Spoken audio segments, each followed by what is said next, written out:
TigerCast Beyond the Game is brought to you by Embassy Suites Hunt Valley, a preferred hotel partner of Towson Athletics. Book your stay in this all-suites hotel by calling 410-584-1400 or by visiting them on the web at embassybaltimore.com.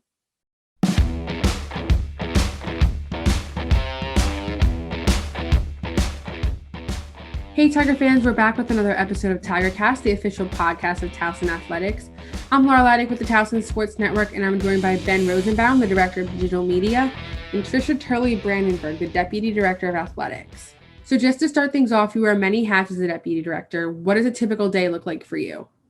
I think the typical day is that there's not a typical day. And it's probably what I enjoy most about my job is that, it is different every day. And, and it's certainly been much different during COVID than it was pre-COVID in terms of working from home and not being around the student athletes quite as much, and certainly enjoying, now that we're playing games again, being able to be around the student athletes and see them compete and work with our coaches and, on top of all the meetings and paperwork that can be a normal day. And Tricia, you're also, in addition to the Deputy Athletic Director, you're also the SWA. Do you want to explain for those who might not be familiar what an SWA, because it's a phrase people hear every now and again, whether they're an ESPN article or anything like that. Explain what an SWA is. Yeah, absolutely. So SWA stands for Senior Woman Administrator, and it's a designation the NCAA came up with in the early 80s to ensure that there's a female in kind of the decision-making group in athletics. Obviously athletics has traditionally been a male-dominated field. And so this was kind of a way to ensure that women are represented, particularly with how many women's sports and women athletes that we have, that women are kind of represented in that decision-making area. And I actually had a great opportunity through COVID to work with Emily Costello, who's on our marketing team, to come up with like a PDF one-sheeter, about what the SWA role is and what that means at Towson in my role and kind of the differences between my role as Deputy Athletic Director and my role as Senior Woman Administrator.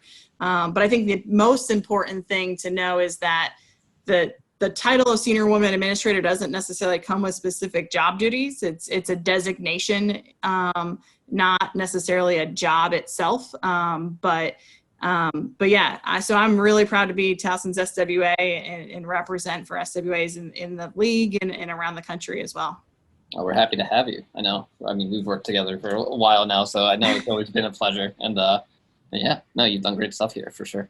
And I think Laura's going to ask you more about that stuff. Yes, you have mentioned working in a male-dominated field. How have you navigated the job to get to the success you're at now? Yeah, so I think I have a somewhat unique path. My dad was a football coach and a wrestling coach at the high school level. And so, I was a 3-sport athlete growing up, but I also, did stats for football and kept score for wrestling. And, growing up in a town of 8,000 people, did just about anything I could to keep busy. But I also worked for my college wrestling team. And so I've kind of always been in that male-dominated environment. And I joke around that I grew up in a locker room. So, it's something that I kind of grew up with. And so it may have been more natural for me to kind of adjust to that environment. I also started my career in pro football, working with the Washington football team right out of college. And so, college athletics for me and being on a college campus in some ways is a lot easier from where I started, being a female. And I think just being in those environments has prepared me to kind of navigate some of the difficulties or challenges that have come up over the last 20 years of being in college athletics, to help guide me, but also help me mentor other women who are trying to enter or are in the business too. And you mentioned challenges. What are some of the main challenges you face while trying to work in the field that you're working in? Yeah, I think some of the biggest challenges are always, should women just oversee women's sports, or, can a woman oversee a football program or a men's basketball program? And I think, understanding, I oversaw football for a little bit when I first got here and got some initial questions about, can she handle football? And fortunately worked for somebody who immediately responded, kind of laughed and said she can handle football better than anybody else on our staff. but I also, being able to articulate that at the time, I also had more experience with football than anybody on our senior staff, given my background. So, being able to articulate that and be able to continue to kind of show up in the room and, navigate when to kind of butt in and give your opinion and when to have those side conversations. I think it's something I've learned kind of along the way, along the process. I think I kind of naturally jumped to, giving my opinion all the time, probably. And I've learned to kind of reel that in and be more effective and more calculated in terms of how I wield that. One of the other things that you're involved with here, and we'll see it on Twitter from the Towson Athletics accounts, is the Lead Tiger program that I know quite a few of our athletes have gone through and participated in. Tell us about the Lead Tiger program, how that started, and what its goals are. Yeah, so Lead Tiger is something we started about 6 or 7 years ago, and it was really to provide some additional resources and education to our student athletes who are kind of our best and brightest in a lot of ways, that exceed both academically and athletically. And it was a way for us to do some very targeted leadership programming with a really small group of student athletes. It's really evolved over the years and into something that's even more than what we expected it to be, in that the students that go through the cohort for Lead Tiger together have really bonded, and it's really created more of a community, I think, within Towson Athletics, in terms of, they're from all different sports. We usually have about a dozen student athletes in the program each year, and they're all different sports, and that's sometimes their opportunity to meet student athletes from different sports, and they connect and then go support each other at games. And we see the leadership, not just within their own team, but I think across the department. We've seen leaders from Lead Tiger, rise to leadership positions with our student athlete advisory committee as well, as well as numerous team captains or leadership council members within their sports. And so, for me, it's really about growing them as leaders, young as sophomores or juniors, and trying to really invest in those student athletes that I think can really make an impact here at Towson. In addition to that, you implemented a gender equity plan, and that resulted in a ton of positive improvements for Towson. What kind of led you to that plan? Could you speak more on that? Yeah, I think, gender equity has always been something that's been a passion of mine. I was the kid in high school that was advocating for changes to our pep rally for homecoming, to recognize all of our sports, not just football and cheerleading. And so it's been something that's always been really important to me. And I was brought here in the midst of some gender equity issues, quite frankly. And so, one of the things that was really important to me was to sit down and make a plan and address and evaluate where we are across the board when it comes to Title IX, and not just try to put a Band-Aid on things individually as things became bigger problems than they needed to be. So, we really looked at things comprehensively and tried to evaluate that and see kind of where we needed to get better.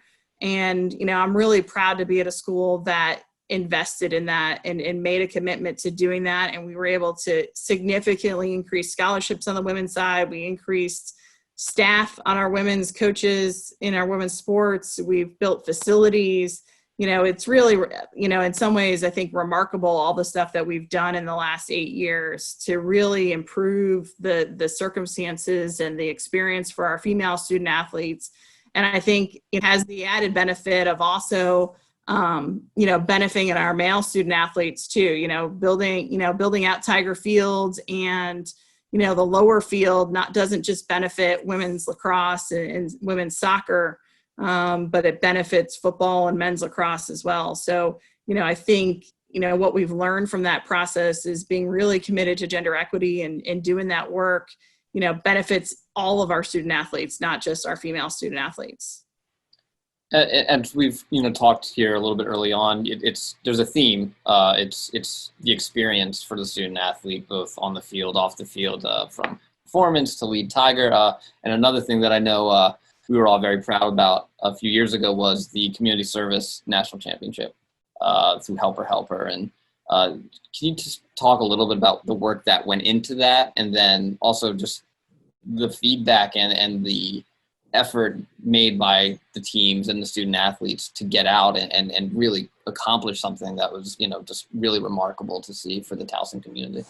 Yeah, I work closely with Antoine Smith, who's our senior assistant AD for the Total Tiger program, and he's done a phenomenal job of building our community service program.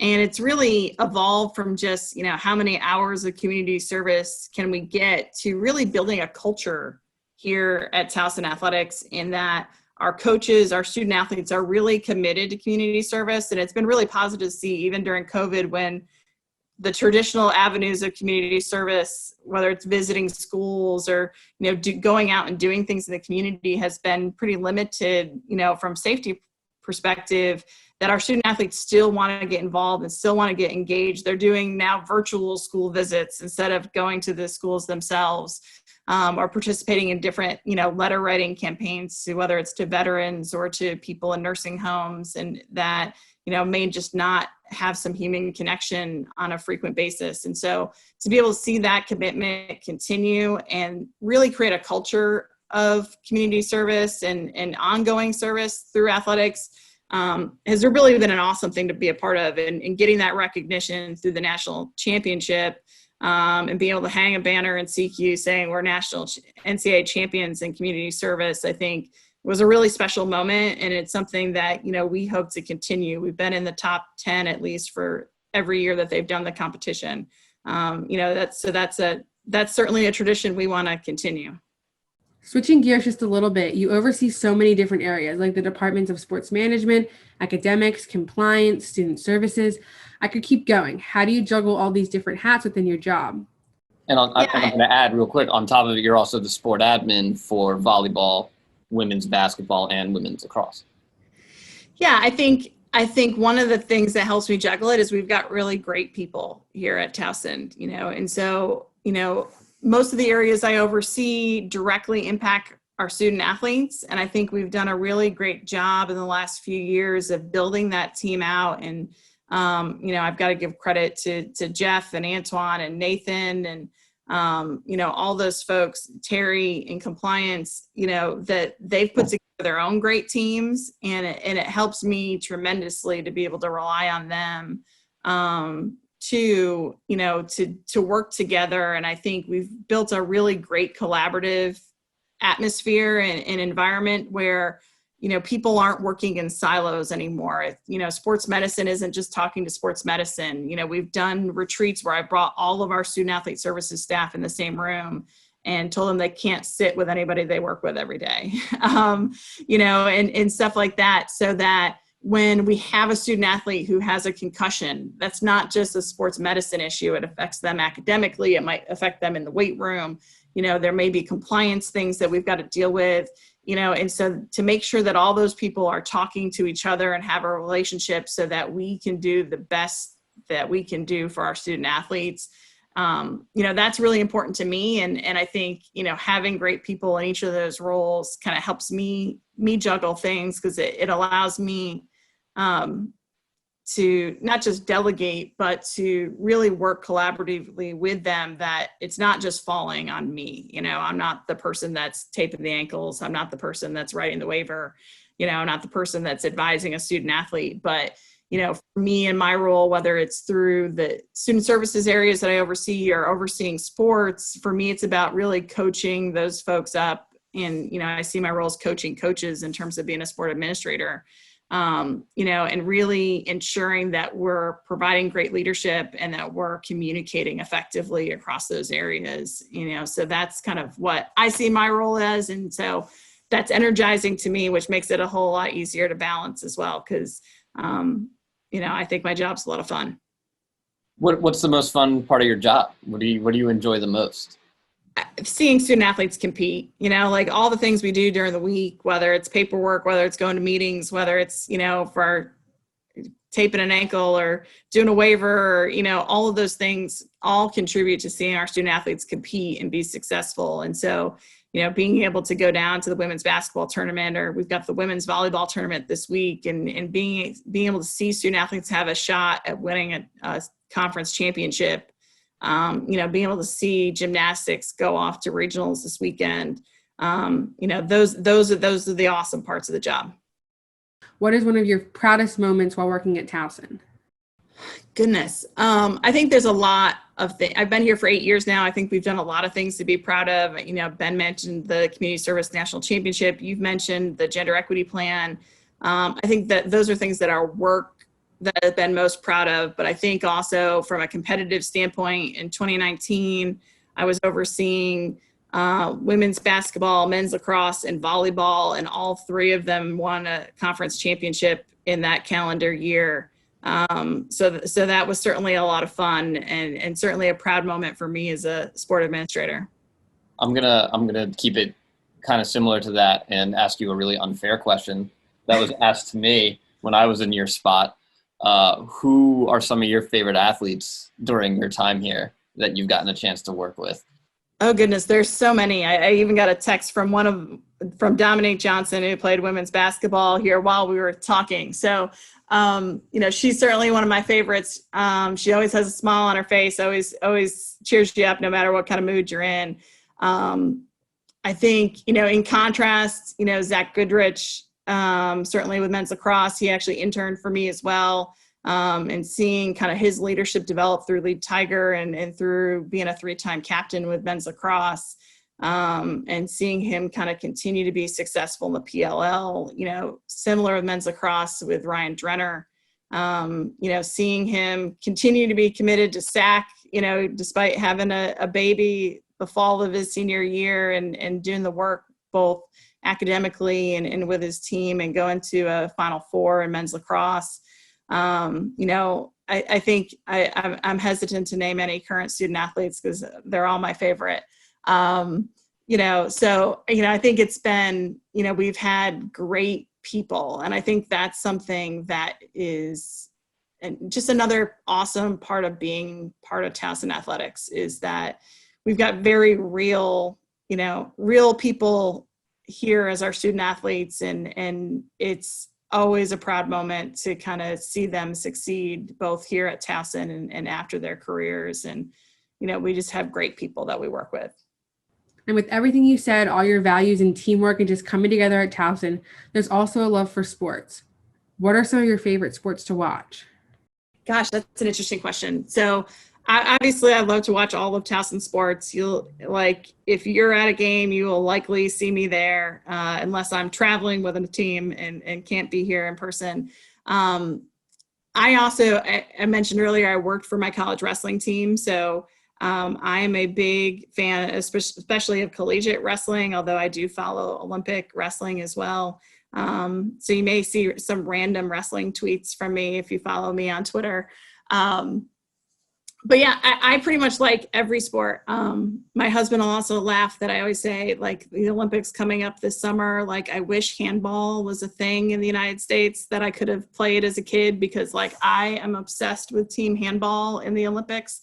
So that's probably the one kind of really off the wall sport I'm looking forward to watching this summer once the Olympics start. You also said you were a 3-sport athlete growing up. What sports did you play and what are some of your favorite memories from that? Yeah, I played field hockey, volleyball, and softball. Probably my best memories are from softball because we were the best competitively in softball, and I'm a competitive person, although I probably remember the losses much more than I remember the wins. But we won 2 sectional titles in my senior year. We were 4th in the state in softball. So, winning that sectional title as a senior after winning it as a freshman who, as a freshman was on the team but didn't play too much, and being able to be a starter and a senior on a team that won a second sectional championship in school history was probably one of my proudest moments. And with that, do you still keep in touch with some of your old teammates? Because I know through playing sports, I've made some of my closest friends. Absolutely. I think I'm old enough that social media didn't exist when I graduated high school. So you obviously fall out of touch going to college and going about your life. But I think, the advent of Facebook has certainly put us back in touch, and it's fun to kind of catch up on people's lives and see kind of where they're at. And, I've got one high school classmate who we were the only ones that played that same set of 3 sports. And, she at one point owned the pizza place in town and has given me my pizza recipe that I make once a week now at home through COVID. So, it is fun to see them kind of, see us, everybody grow up and kind of do their own thing and be able to keep in touch through social media. As we kind of wind down here, both in this interview and also in the year, which is crazy to think about because it feels like we just started, and that's probably a little bit to do with we're playing fall sports in the spring. Looking into next year a little bit, not to, surpass volleyball coming up with the tournament and what gymnastics is doing and the success women's lacrosse is having. But looking into next year in a post-COVID world when things get back to normal, what are you most looking forward to? And what about Towson athletics has you, most excited? Yeah, I think I'm hesitant to say a post-COVID world and get back to normal because I think there are going to be some things that we carry forward, Sure. kind of no matter what happens. I hope people go out and get vaccinated and we can kind of return to as much normal as possible as we can. But I think, going into next year, I think what I'm most excited about is, just being able to be around our student athletes more. I think this is a year where we've spoken to people more through a computer screen than in person, which I think is hard on everybody, and being able to just have our teams and have us as administrators be able to be with our student athletes more than we have been able to do this year, and I think that our teams have been really smart about kind of how they've handled this past year. And I think we're seeing that with the success that we're seeing in volleyball and gymnastics and women's lacrosse. And, obviously men's lacrosse got a big win this weekend. And so being able to see that carry forward and, what we've done from a sports performance standpoint to prepare us for going forward, just even looking at spring ball and football, and I feel like we're going to be in a better place than a lot of institutions going into next year because of, I think, how healthy we've handled this. And certainly we're not perfect and nothing in this last year has been perfect, but, I'm really excited because I think we've got great people coaching our student athletes. I think we've got great people as student athletes and, there can only be more success from here. And for my last question, what is the best piece of advice you can give to any female pursuing a career in the sports industry? Tell people you want to work in the sports industry and keep in touch with people. So I think naturally guys are sometimes better at that than women. Sometimes we don't want to ask for help and we see it as asking for help, and it's really not asking for help. It's about networking and keeping in touch. And, I think I've been able to help student athletes who are interested in working in athletics the most when they tell me that that's what they're interested in and what they're interested in within the athletics field, so that as opportunities come available to me, I can connect them with those opportunities. And, I think it's just really about communicating that and, don't think that you're bothering people.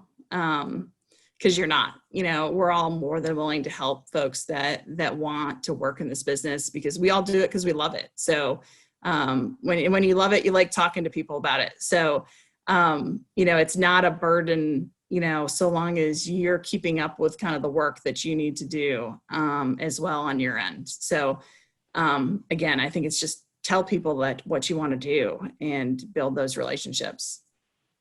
I'm going to squeeze one last question in and put you on the hot seat real quick because it just popped into my head. Kind of similar to what I asked before. Favorite Towson play you've seen in person? Like one that pops into your, like when you think like that was a great play. Like I know what mine is. I'm not going to share, give it away, give any help. But I'm curious on yours. Gosh, that's a great question. Probably the one that comes most to mind is Danny Jurgen hitting the 3 and getting fouled in the CAA championship and getting kind of knocked to her butt and counting out 4 as the foul was being called. That's probably the one that sticks out the most because, as I said before, I think I remember the losses probably more than I remember the wins sometimes. Mine's also from that game. It's Mella's jumper against Metzel in her face. Yep. That play is the pictures of that player just are so you could hang them in a museum, and they should be. Absolutely. That was a fun game to be a part of. If you watch the video, you'll see me pacing in the corner towards the end of the game under the basket as I'm trying to walk off my nervous energy as the seconds wind down. Ben, I think you tweeted one of those pictures from the game, right? I did. I think one of our old assistant coaches posted something about just that game and that memory, and there's somebody who was one of the photographers was in the stands and got a great picture of Metzel with her hand up and Melo just not even like doubting it and just taking the shot. And that was such a great moment, that whole play. And you and I have probably, Tricia, been around the women's basketball program as long as anybody else, because I started back when they were still playing in the Towson Center, which I think was around when you started at Towson too. Yep, I got here the last season we played in the Towson Center. Yeah. So I think, that was, that moment, I'll remember that game in that year. Even the UConn game, which as rough as it was, but still, that year will be unforgettable. That team will be in the Hall of Fame, hands down. Yeah, I think it was one of those things of you reflect almost immediately of how far we've come, kind of in a short amount of time, and for me, seeing the confidence in that team, you saw the same in volleyball in 2019 of seeing the team come together and the confidence that comes from that. And that's certainly what we're trying to do and help our coaches do with their teams. And that's an awesome thing to see. Well, that's all we have for this week's episode, Tiger fans. Thank you, Ben and Tricia, for joining me. Be on the lookout for another episode of TigerCast where we take you beyond the game. For the Towson Sports Network, I'm Laura Leidick, and as always, go Tigers.